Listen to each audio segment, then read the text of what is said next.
அனைவருக்கும் இனிய காலை வணக்கம். எல்லாரும் நல்லா இருப்பீங்கன்னு நினைக்கிறேன். மிகச்சிறந்த பயிற்சிகளை தொடர்ந்து நீங்க 4 நாட்களாக செய்து வருகிறீர்கள். முதல் 2 நாள் decision making, self discipline, self motivation அப்படிங்கிற தலைப்புல நம்ம பேசணும். ஃப்ரீ ட்ரையல் 2 நாள் கொடுத்தோம். அதுக்கப்புறம் நம்மளுடைய லீடர்ஷிப் உடைய 21 கூறுகளாக பிரித்து கொண்டு நேற்றைய முன்தினம் who's a leader, what is leadership, styles of leadership அப்படிங்கிறத பத்தி பேசியிருக்கோம். நேற்றுக்கு உங்களுக்கு கிரியேட்டிங் லீடர்ஸ் அப்படிங்கிற தலைப்புல பேசுவோம். இன்னைக்கு விஷன் பில்டிங் அப்படிங்கிற தலைப்புல நம்ம பேச போறோம். ஒரு சின்ன கோஇன்சிடென்ஸ், என்னுடைய பயிற்சி நிறுவனத்துக்கு பேர் விஷன் அன்லிமிடெட். ஸோ விஷன் அப்படின்னு சொன்னாலே ஒரு எளிமையான ஒரு அர்த்தம் பார்வை. நிறைய இந்த ஐ டெஸ்ட் எல்லாம் பண்ணக்கூடிய நிறுவனங்களுக்கு விஷன் அப்படின்னு வச்சிருப்பாங்க, நீங்க பார்த்துப்பீங்க. விஷன்னா பார்வை. பொதுவா நிர்வாக ஒரு நோக்கிலிருந்து பார்க்கும் பொழுது ஒரு விஷன் அப்படிங்கிறது என்னன்னா, ஒரு தனிநபரின் தொலைநோக்கு பார்வை. அதாவது ஒரு எம்டி, டாப் மேனேஜ்மெண்ட்ல இருக்காங்க இல்லையா, தலைவர், அவர் எங்க இருக்க விரும்புகிறார்கள் என்பதை தெளிவாக கூறும் அறிக்கைக்கு பேர் விஷன் ஸ்டேட்மெண்ட்னு சொல்லுவாங்க. பொதுவாக ஒரு நிறுவனத்துக்கு ஒரு வெப்சைட்னு ஒன்று இருக்கும். அப்படி வெப்சைட்னு இல்லைன்னா கூட சாதாரணமா ஒரு ப்ரௌசர்லாம் அடிக்கிறாங்கன்னா கூட ஒரு விஷன், ஒரு மிஷன், ஒரு குவாலிட்டி பாலிசி இதெல்லாம் கட்டாயமா இருக்கும். ஸோ அப்ப அந்த விஷன் ஸ்டேட்மெண்ட் அப்படிங்கிறது என்னன்னா, ஒரு நிறுவனத்தை எதிர்காலத்தில் அடைவதற்கு விரும்பும் இறுதி இலக்கு அல்லது கனவை விவரிக்கக்கூடிய ஒரு விஷயமா இருக்கும். பீயிங் டு பிகமிங் அப்படின்னு சொல்லலாம். இப்ப நாம எங்க இருக்கோம், எங்க செல்ல விரும்புகிறோம், where are we and where we want to go அப்படிங்கிற கேள்விக்கு பதிலளிக்கும் விதமாக அந்த விஷன் ஸ்டேட்மெண்ட் அப்படிங்கிறது. இப்ப சில பேர் கோல் செட்டிங்ல தனி மனிதர்கள் என்ன பண்ணுவாங்க, விஷன் போர்டு அப்படின்னு வச்சிருப்பாங்க. அந்த விஷன் போர்டுல ஒரு சில விஷயங்களை எழுதி வைப்பாங்க. நான் இந்த மாதிரி தனித்தனியா நம்மளுடைய விஷனை ஏற்படுத்திக்கலாம், நம்மளோட கோலை. அதாவது என்னோட ஆரோக்கிய சம்பந்தமானது. இப்ப யோகால கூட பண்றாங்க பாருங்க.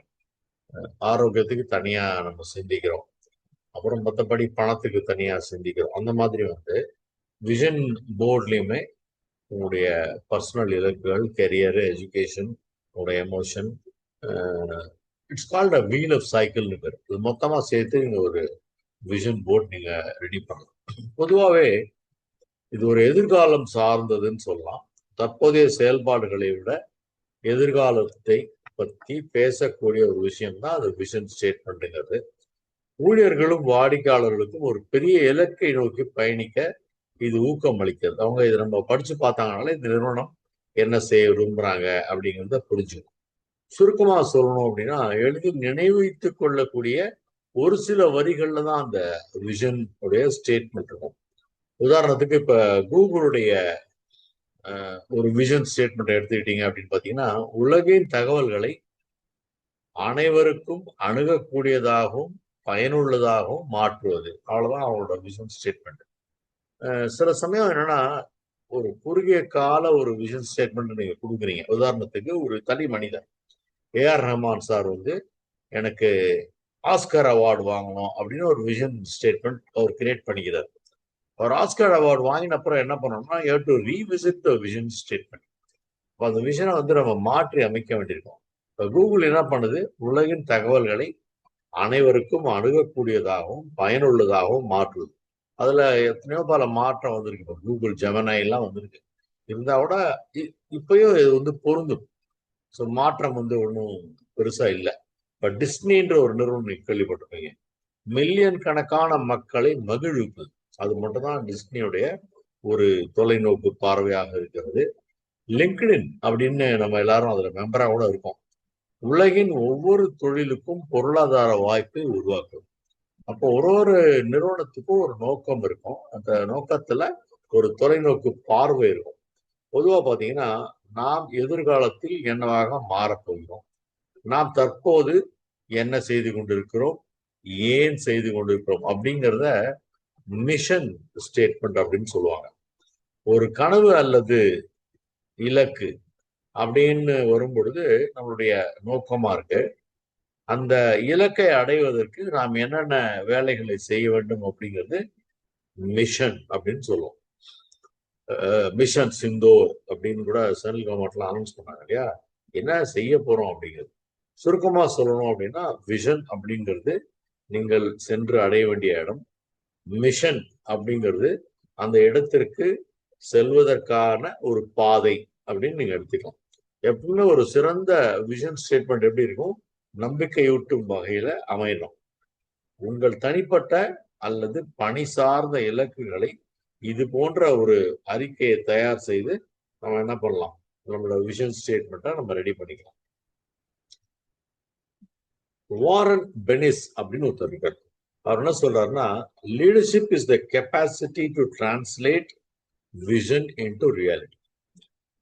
நம்ம பாட்டுக்கு இஷ்டத்துக்கு விஷன் ஸ்டேட்மெண்ட்லாம் வச்சிடக்கூடாது. நான் வந்து வானத்தை வில்லா வளர்ப்பேன், மணலை கயிறா திரிப்பேன், இந்த மாதிரிலாம் விஷன் ஸ்டேட்மெண்ட்லாம் வைக்கக்கூடாது. ஸோ அந்த தலைவருடைய ஒரு பொறுப்பு என்னன்னு பார்த்தீங்கன்னா, அந்த விஷனை வந்து எப்படி உண்மையாக்குவது, என்னோட தொலைநோக்கு பார்வையை நிஜமாகவே எப்படி மாற்றுவது அப்படின்னு சொல்லலாம். அதே ஹெலன் கெல்லர் அப்படின்னு நீங்க கேள்விப்பட்டிருப்பீங்க. The only thing worse than being blind is having sight but no vision. அதாவது நமக்கு பார்வையெல்லாம் இருக்கு, ஆனா தொலைநோக்கு பார்வைன்றது சுத்தமாவே இல்லை அப்படின்றத பத்தி அவங்க சொல்றாங்க. இப்ப நம்ம புரிஞ்சுக்க வேண்டிய ஒரு விஷயம் என்னன்னா, விஷன் பில்டிங் அப்படின்னு இன்னைக்கான தலைப்பை கொடுத்துருக்கோம். விஷன்னா என்ன அப்படின்னு சொல்லிட்டோம். இது வந்து ஒரு கனவு கிடையாது. நாம் எங்க செல்ல போகிறோம், எதிர்காலத்தில் எங்கே இருக்க வேண்டும் அப்படிங்கிறத பத்தி நம்ம பேசியிருக்கோம். இந்த விஷன் வந்து ஏன் முக்கியம் அப்படின்னு நீங்க யோசிச்சு பார்த்தீங்கன்னா, ஒரு திசை அறியாத கப்பல் கரையை சேராது. உங்களுக்கு கண்டிப்பா தெரியும். காத்து அடிக்கிற திசையெல்லாம் அது போயிட்டு இருக்கும். அப்படிலாம் ஒரு நிறுவனத்தை நடத்த முடியாது. இப்ப நம்மள மாதிரி நற்சிந்தனை வட்டம்னா, அதுக்கு ஒரு 4 வருஷம் முன்னாடி நம்ம எப்படி இருந்தோம் யோசிச்சு பாருங்க. ரொம்ப நாளா நீண்ட காலமா அதுல உறுப்பினர்களுக்கு வந்து தெரியும். நம்ம ஆரம்பத்துல ஒரு யோகா கிளாஸ் மாதிரி எடுத்தோம். அப்புறம் ஆயுஷோட இணைஞ்சோம். நிறைய ட்ரெயினர்ஸ் உருவாக்கணும். அவங்கெல்லாம் போய் பல விஷயங்களை செஞ்சுட்டு இருக்காங்க. அடிக்கடி அந்த கமிட்டி எல்லாம் ஃபார்ம் பண்ணுங்க. அவங்களுக்கு பயிற்சிகள் தொடர்ந்து கொடுத்துக்கிட்டே இருக்காங்க. இன்வெஸ்டிங் ஆன் பீப்புள் அதை வந்து பண்ணிட்டே இருக்காரு. ஸோ அந்த திசை அறியாத கப்பல் கரையை சேராது என்பது போல ஒரு தெளிவான விஷன் இல்லாத நபர் அல்லது நிறுவனம் முன்னேறவே முடியாதுன்றதை நம்ம புரிஞ்சுக்கணும். இது ஒரு நபருக்கு, ஒரு குழுவிற்கு, ஒரு நிறுவனத்துக்கு எல்லாத்துக்குமே வந்து பொருந்தக்கூடிய ஒரு விஷயம். ஸோ ஒரு தெளிவான நோக்கத்தையும், பர்பஸ், உத்வேகத்தையும், ஒரு மோட்டிவேஷன் அதையும் வந்து கொடுக்கணும். ஸோ விஷன் பில்டிங் அப்படிங்கிற ஒரு விஷயத்துல முதல் படி என்ன அப்படின்னு பார்த்தீங்கன்னா, முதல்ல நம்மளோட ஸ்ட்ரென்த் என்ன, வாட் இஸ் தி, நம்மளோட பலம் என்ன, உங்களோட மதிப்பு என்ன, what are your value statements. Values சொல்லி ஒவ்வொரு நிறுவனம் கிரியேட் பண்ணியிருப்பாங்க.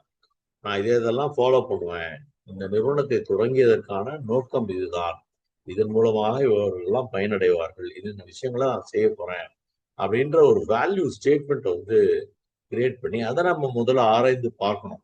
எதற்காக நீங்கள் அறியப்பட விரும்புகிறீர்கள், உங்களை உலகம் எதுக்காக வந்து, நீங்க யார், இந்த கம்பெனியோட பேர் சொன்னோடனே இது இவர் எதுக்காக, என்ன பண்றாரு இவரு அப்படிங்கறத தெரிஞ்சுக்கிறதுக்கான விடைகள் வந்து அந்த விஷனுடைய தொடக்கத்துல இருக்கு. இந்த விஷன்ற தொலைநோக்கு பார்வையோட தொடக்கத்துல இருக்கு.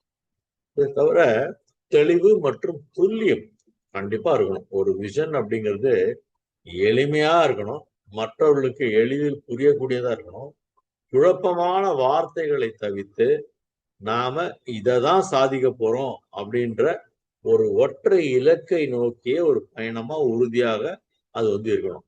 அதே சமயம் அதுல யதார்த்தமும் கற்பனையும் கலந்துருக்கும். எதுக்காக அப்படி கலந்துருக்கணும்னு சொல்றேன்னா, அப்பதான் வந்து ஒரு சேலஞ்ச் இருக்கும், ஒரு சவாலான ஒரு விஷயம் இருக்கும், நமக்குள்ள ஒரு இன்ஸ்பிரேஷன் கிடைக்கும். அது மட்டும் இல்லாம இது அச்சீவபிளா, எப்பவுமே கோல் ஸ்டேட்மெண்ட்டுக்கு நம்ம என்ன சொல்றோம், ஸ்மார்ட் கோல் அப்படின்னு சொல்றோம். Specific, measurable, achievable, realistic, time bound. ஸ்பெசிபிக்னா இப்போ ஒரு தனி நபருடைய இலக்குன்னு வச்சுக்கோங்களேன். நான் வருகிற பிப்ரவரி மாதம் 2027 ஒரு வீடு கட்டணும்னு ஆசைப்படுறேன் அப்படின்னு சொன்னா அந்த விஷன் வந்து அந்த ஸ்மார்ட் ஸ்டேட்மெண்ட் வந்து கம்ப்ளீட் ஆகலாம்.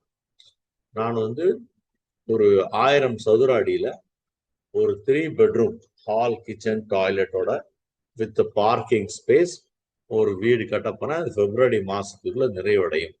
ஸோ ஸ்பெசிஃபிக்கா இருக்கு 1000 அடி ஒரு ஃபிளாட்னு சொல்லிட்டோம். அப்புறம் அதோடைய டேட்டை ஃபிக்ஸ் பண்ணிட்டோம். So specific, measurable, achievable. இது முடியுமா அப்படின்னா ஏற்கனவே உங்களுக்கு நல்லா இருக்குன்னா முடியும். இல்லைன்னா பேங்க் லோன் போட்டு நீங்க ஸ்ட்ரெயிட்டா ஒரு ஃபிளாட்டாவே வாங்கலாம். அது வந்து ரியலிஸ்டிக்கா இருக்கா, உங்களோட சம்பளம் என்ன, இஎம்ஐலாம் நீங்க எவ்வளவு கட்ட வேண்டியிருக்கும், டைம் பவுண்ட் எல்லாமே நம்ம வந்து இங்க ரெடி பண்ணிட்டோம். அதுவே ஒரு நிறுவனம் அப்படின்னு சொல்லும் பொழுது இது என் கனவுன்னு சொல்றது ஒரு தனி நபருடைய விஷன். நிறுவனமா இருக்கும் பொழுது இது நம் கனவு அப்படின்னு அது மாறுது. அப்போ அது பெரிய வெற்றியை கொடுக்குது. எல்லாருமே இந்த விஷன் ஸ்டேட்மெண்ட்டை முதல்ல மனப்பாடமா தெரிஞ்சு வச்சுக்கணும். நிறுவனத்துடைய ஒரு அப்ஜெக்டிவ் என்ன, how can I align my goal with organisation goal. நிறுவனத்துக்கு ஒரு அப்ஜெக்டிவ் இருக்கு, கோல் இருக்கு. அதை என்னுடைய கோலோட கொண்டு நான் அதை எப்படி அலைன் பண்ண போறேன். அலைன்றது என்ன, நம்மளுடைய ஸ்பைனல் கார்டு எப்படி கரெக்டா அலைன் ஆயிருக்கு அழகா, அத மாதிரி அது வந்து நம்மளோடதையும் அவங்களதையும் மேட்ச் பண்ணி கரெக்டா அலைன் பண்ணணும். அது ரொம்ப ரொம்ப முக்கியம். அதுக்கு நம்ம என்ன பண்றோம்னா ஒரு செயல் திட்டம் அப்படின்னு ஒண்ணு உருவாக்குறோம். அதை வச்சுதான் இதை எக்ஸிக்யூட் பண்ண முடியும். ஸோ விஷன் என்பது ஒரு படம் போன்றது அப்படின்னு நினைச்சீங்கன்னா, அதை ஒரு கனவு போன்றது அப்படின்னு நினைச்சீங்கன்னா, அதை நனவாக்குவதற்கு அந்த மிஷன் அப்படிங்கிறது தேவைப்படுது. நாளும் நாம் எடுக்கக்கூடிய முயற்சிகள் அந்த பெரிய விஷனை நோக்கி நம்மளை அழைத்து செல்ல வேண்டும். இப்ப கண்கள் பார்ப்பது காட்சி, அறிவு பார்ப்பது தொலைநோக்கு பார்வை. ஸோ பெரிய அளவுல நம்ம சிந்திக்கணும், திங்க் பிக். ஆனால் ஸ்டார்ட் ஸ்மால். அதே சமயம் ஆக்ட் நவ். இப்பல இருந்தே அந்த விஷயத்த நம்ம செய்யணும். இப்ப நமக்கு எல்லாருக்குமே ஒரு ஆதார் கார்டுன்னு ஒண்ணு கொடுத்தாங்க. அது யாருடைய விஷனா இருந்தது, நம்மளுடைய மத்திய அரசுடைய பிரதம மந்திரியோட ஒரு விஷன். அது எல்லாருக்கும் ஆதார் கார்டு கொடுக்கணும். 130 கோடி. அதாவது பாரதியார் பாடும்போது எப்படி பாடினார்னா, 30 கோடி முகமுடையாள், மெய்ப்புறம் ஒன்றுடையாள், செப்பு மொழி 18 சிந்தனை ஒன்றுடையாள்னு பாடினார். மால்தஸ் தியரியில எவ்ரி 25 இயர்ஸ் த பாப்புலேஷன் டபுள்ஸ்ன்றாங்க. நம்ம அந்த அளவுக்கு பாப்புலேஷனை நல்லாவே கண்ட்ரோல் பண்ணிட்டோம். Of course we are trying to match with China. நம்ம நாடு பெரிய நாடு, பாரத நாடு பழம்பெரும் நாடுன்னு சொல்ற மாதிரி நிறைய பேர் இன்னைக்கு வந்து ஒரு குழந்தை, நம்ம முன்னெல்லாம் நாம் இருவர் நமக்கு இருவர், அப்புறம் நாம் இருவர் நமக்கு ஒருவர் இப்படிலாம் பண்ணாங்க இல்லையா. ஸோ அதெல்லாம் மீறி இந்த 136 கோடி மக்களுக்கு ஒரு ஆதார் கார்டு கொடுக்கணும் அப்படின்னோடனே அவங்க நந்தன் நிலங்கனி, இது வந்து விஷன். ஆதார் கார்டு கொடுக்கணும்ன்றது விஷன். அந்த மிஷன் அப்படிங்கிறதுக்கு ஒருத்தரை நியமிக்கிறாங்க. அவர் வந்து இன்ஃபோசிஸ் நிறுவனத்துல ஒரு பெரிய சிஇஓவா இருக்காரு. அவரை கூட்டிட்டு வந்து ஒரு கேபினெட் மினிஸ்டர் ரேங்க் கொடுத்து, என்ன பண்ணுவோ ஏது பண்ணுவோ தெரியாதுப்பா, உனக்கு வந்து ஒரு 3 years time, you form your own team, do whatever you want, நீ அதை முடிச்சுதான் ஆகணும்னு சொல்லி சொன்ன உடனே அவர் என்ன பண்றாரு, எல்லாருக்கும் ஆதார் கார்டு கொடுக்கறதுக்கான ஏற்பாடுகளை நாடு முழுவதும் ஏற்பாடு பண்றாரு. அப்ப நம்மளோட கை ரேகைகள், மற்ற விரல்களோட ரேகை, கண்மணி எல்லாமே பதிவாகும். இது ஃபர்ஸ்ட் ஸ்டெப். பட் இந்த ஆதார் கார்டு கொடுக்கும்போது நமக்கு தெரியாது எதுக்காக தான் இதை பண்ண போறாங்க. அதுக்கு பிறகு பாத்தீங்கன்னா ஆதார் கார்டையும் ஓட்டர் ஐடியும் லிங்க் பண்றாங்க, ஆதார் கார்டையும் நம்மளோட பேன் கார்டையும் லிங்க் பண்றாங்க, ஆதார் கார்டையும் நம்மளோட ரேஷன் கார்டையும் லிங்க் பண்றாங்க, ஆதார் கார்டையும் நம்மளோட பேங்க் அக்கௌண்ட் கேஒய்சின்னு சொல்றோம் இல்லையா, எல்லாத்துக்குமே ஆதார் கார்டு தான் முக்கியமான ஆதாரமா இருக்கு. அதனாலதான் அதுக்கு பேர் ஆதார் கார்டு. அதுல உங்களுடைய தனித்துவமான விஷயங்கள், இட் இஸ் வெரி யூனிக். அந்த மாதிரி ஒரு விஷயத்த அவர் எடுத்து செய்யறார். இப்ப அதுக்கு முந்தின காலகட்டத்தில் நீங்க போனீங்க அப்படின்னு பாத்தீங்கன்னா 1947ல மகாத்மா காந்தி இந்த நாடு சுதந்திரம் அடைய வேண்டும் அப்படிங்கிற ஒரு விஷனை அவர் வந்து தெரிவிக்கிறார். அப்ப அவரை சுத்தி இருக்கிற மக்கள்லாம் அந்த சுதந்திரத்தை நாம் எப்படி போராடி பெற வேண்டும் அப்படின்னு சொல்லும்போது அங்கங்க பிராந்தியத்துல பல பேர் பலவிதமான விஷயங்களை செஞ்சு ஒரு ஒட்டு மொத்தமா அவங்க வந்து அதை கொண்டு வராங்க. ஸோ இப்படி பார்க்கும் பொழுது இப்ப இந்தியா 2040, இந்தியா 2047 இப்படிலாம் விஷன் ஸ்டேட்மெண்ட் நம்ம மத்திய அரசாங்கத்திலேருந்து அடிக்கடி வந்துட்டே இருக்கு. 1947 நமக்கு சுதந்திரம் கிடைச்சது. 2047 இந்த 100 வருஷம் கம்ப்ளீட் பண்ணும் பொழுது சுதந்திரம் கிடைத்து இந்த நாடு எப்படி இருக்க போகும். ஜெயலலிதா அம்மா இருந்தப்போ கூட விஷன் 2030 வச்சிருந்தாங்க. 2030 தமிழ்நாடு எப்படி இருக்கும்னு சொல்லிட்டு முதல்ல இந்த விஷன் ஸ்டேட்மெண்ட் கண்டிப்பா தேவை. விஷன்றது தொலைநோக்கு பார்வை ஒரு தலைவருக்கு. ஒரு நான் சொன்ன மாதிரி ஒரு ஸ்டேட்கா இருக்கலாம், ஒரு கண்ட்ரிக்கா இருக்கலாம், ஒரு நிறுவனத்துக்கா இருக்கலாம், ஒரு இண்டிவிஜுவலுக்கா இருக்கலாம். ஸோ விஷனை வந்து நம்ம முதல்ல நிர்ணயம் பண்றோம். அப்படி செய்யும் பொழுதுதான் நம்மளுடைய அப்துல் கலாம் அவர்கள், ஸ்டீவ் ஜாப்ஸ், நாராயணமூர்த்தி போன்றவர்கள்லாம் மிகப்பெரிய சாதனைகள் வந்து நமக்கு செஞ்சு காமிச்சிருக்காங்க. ஸோ ஒரு குழுவாக சேர்ந்து எங்க செல்ல வேண்டும், எப்படி செல்ல வேண்டும்ன்ற ஒரு தெளிவான படத்தை மைண்ட்ல ஒரு மைண்ட் மேப்பிங் வந்து பண்ணிக்கிறாங்க. ஒரு தலைவனுடைய முதல் கடமை என்னவா இருக்குன்னா, இருட்டில் இருப்பவர்களுக்கு ஒளியை காட்டுவது போல குழுவிற்கு தெளிவான பாதையை முதல்ல காட்டணும். That is the job of the leader. இதான்ப்பா நம்ம விஷன், இப்படிதான் நம்ம போகிறோம், this is the way, you to understand this அப்படின்ற மாதிரி. அப்புறம் அது வெப்சைட்ல இருக்கும், ப்ரௌசர்ல இருக்கும். பாத்தீங்கன்னா நிறுவனத்துல நிறைய இடத்துல போர்ட்ஸ் எல்லாம் வச்சிருப்பாங்க. எல்லா இடத்துலயும் அந்த விஷன், குவாலிட்டி, பாலிசி. பெரிய நிறுவனத்துலலாம் கண்டிப்பா இதை கடைபிடிப்பாங்க. ஒவ்வொரு எம்ப்ளாய்க்கும் இண்டக்ஷன் ட்ரைனிங் கொடுக்கும் பொழுது முதல்ல இதை வந்து மனதில் பதிய வைப்பாங்க. ஸோ அப்போ வந்து ஒரு கிளாரிட்டி இருக்கணும். நாங்கள் வந்து சிறந்தவர்கள் என்பதை விட அடுத்த 2 ஆண்டுகளில் நாங்கள் சந்தையில் முதலிடம் பிடிக்க போகிறோம் அப்படின்ற மாதிரி சில நிறுவனங்கள் விஷன் வச்சிருப்பாங்க. அப்புறம் உத்வேகம் இருக்கணும். அந்த குழுவை அதிகாலை எழுந்து உற்சாகமா வேலைக்கு வர தூண்டுவதற்காக இப்ப சொல்கிறார் இல்லையா, நீங்க வந்து 5:10க்கே ஜாயின் பண்ணிடுங்க, யோகா பண்ணுங்க, கத்துக்கோங்க, ஒரு ஸ்பீச்சை வந்து லிசன் பண்ணுங்கன்னு சொல்றாரு பார்த்தீங்களா? அத மாதிரி இருக்கணும். அப்போ அதுல வந்து ஒரு யதார்த்தம் இருக்கணும், ரியலிசம். அடையக்கூடிய உயரிய இலக்கு இருக்கணும். அதுக்கு வந்து ஒரு பர்பஸ் இருக்கணும். நாம் ஏன் இதை செய்கிறோம் அப்படின்ற கேள்வி, வை அப்படின்ற கேள்வி ரொம்ப முக்கியம். அப்போ அந்த குழுவை எல்லாம் நம்ம இணைக்கிறோம். அந்த தனிநபர் வந்து விஷன் வச்சிருந்தா கூட குழுவோட விஷனா அதை மாத்தி ஒவ்வொரு குழு உறுப்பினரும் அந்த இலக்கு தன்னுடையது அப்படின்ற ஒரு ஓனர்ஷிப்ல அவங்க நினைக்க தொடங்க வேண்டும். அந்த நினைப்பை அவர்கள் மனதிலே நாம் விதைக்க வேண்டும்.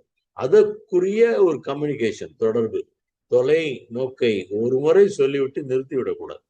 அதை திரும்ப திரும்ப நம்ம சொல்லி நம்மளோட குழு உறுப்பினர்கள் கிட்ட அதை நம்ம திருப்பி திருப்பி எடுத்து we have to take it to them. We have to take it to their mind. We have to take it to their subconscious mind. அப்புறம் அதுல அவங்க பங்களிக்க செய்யணும். தொலைநோக்கை உருவாக்கும் போது முக்கியமான குழு உறுப்பினர்களுடைய கருத்துக்களை கேட்டு, இது என்னப்பா மிஷன், இதுக்கு என்ன ஸ்ட்ராட்டஜி, இதுக்கு என்ன பிளானிங், இதை பத்திலாம் நம்ம அடுத்தடுத்த நாள்ல தனித்தனியா பேச போறோம். இருந்தாலும் இதுதான் ஒரு பிள்ளையார் சுழின்னு நம்ம வச்சுக்கலாம். ஸோ இதுக்கு நிறைய சவால்கள் இருக்கும். ஸோ அந்த சேஞ்சஸ் வந்து நம்ம ஏற்றுக்கொள்ள வேண்டியிருக்கும். தொடர் உறுதி இருக்கணும்.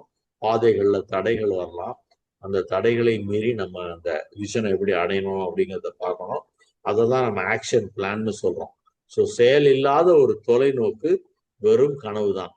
தொலைநோக்கு இல்லாத செயல் வெறும் கால விரயம் அப்படின்னு சொல்றாங்க. ஸோ ஒரு தலைவராக நீங்கள் காட்டக்கூடிய வெளிச்சம் மற்றவர்களை பின்பற்ற தூண்டினால் அதுவே முக்கியமான உண்மையான வெற்றி அப்படிங்கிறத நம்ம புரிஞ்சுக்கணும். நம்முடைய நேரம் வந்து நிறைவு ஆயிருக்கு. ஸோ நிச்சயமா விஷன் அன்லிமிடெட் மூலமாக விஷன் பில்டிங் பத்தி எனக்கு தெரிந்த கருத்துக்களை உங்களோடு பகிர்ந்து கொண்டிருக்கிறேன். கொஞ்சம் எளிமையாகவும் உங்களுக்கு புரியும் வகையிலும் சொல்லியிருக்கேன். இந்த வாய்ப்பை தொடர்ந்து அளித்து வரக்கூடிய என்னுடைய இனிய நண்பர் பாலன் அவர்கள் வாழ்க வளர்க, அவருடைய சார்ந்தவர்கள் நீண்ட நாள் நெடுநாள் வாழ வேண்டும் என்று பிரார்த்தித்து இந்த நன்றியோடு நான் விடைபெறுகிறேன். இப்பொழுது மேடை பாலன் அவசரம் ஒப்படைக்கப்படுகிறது.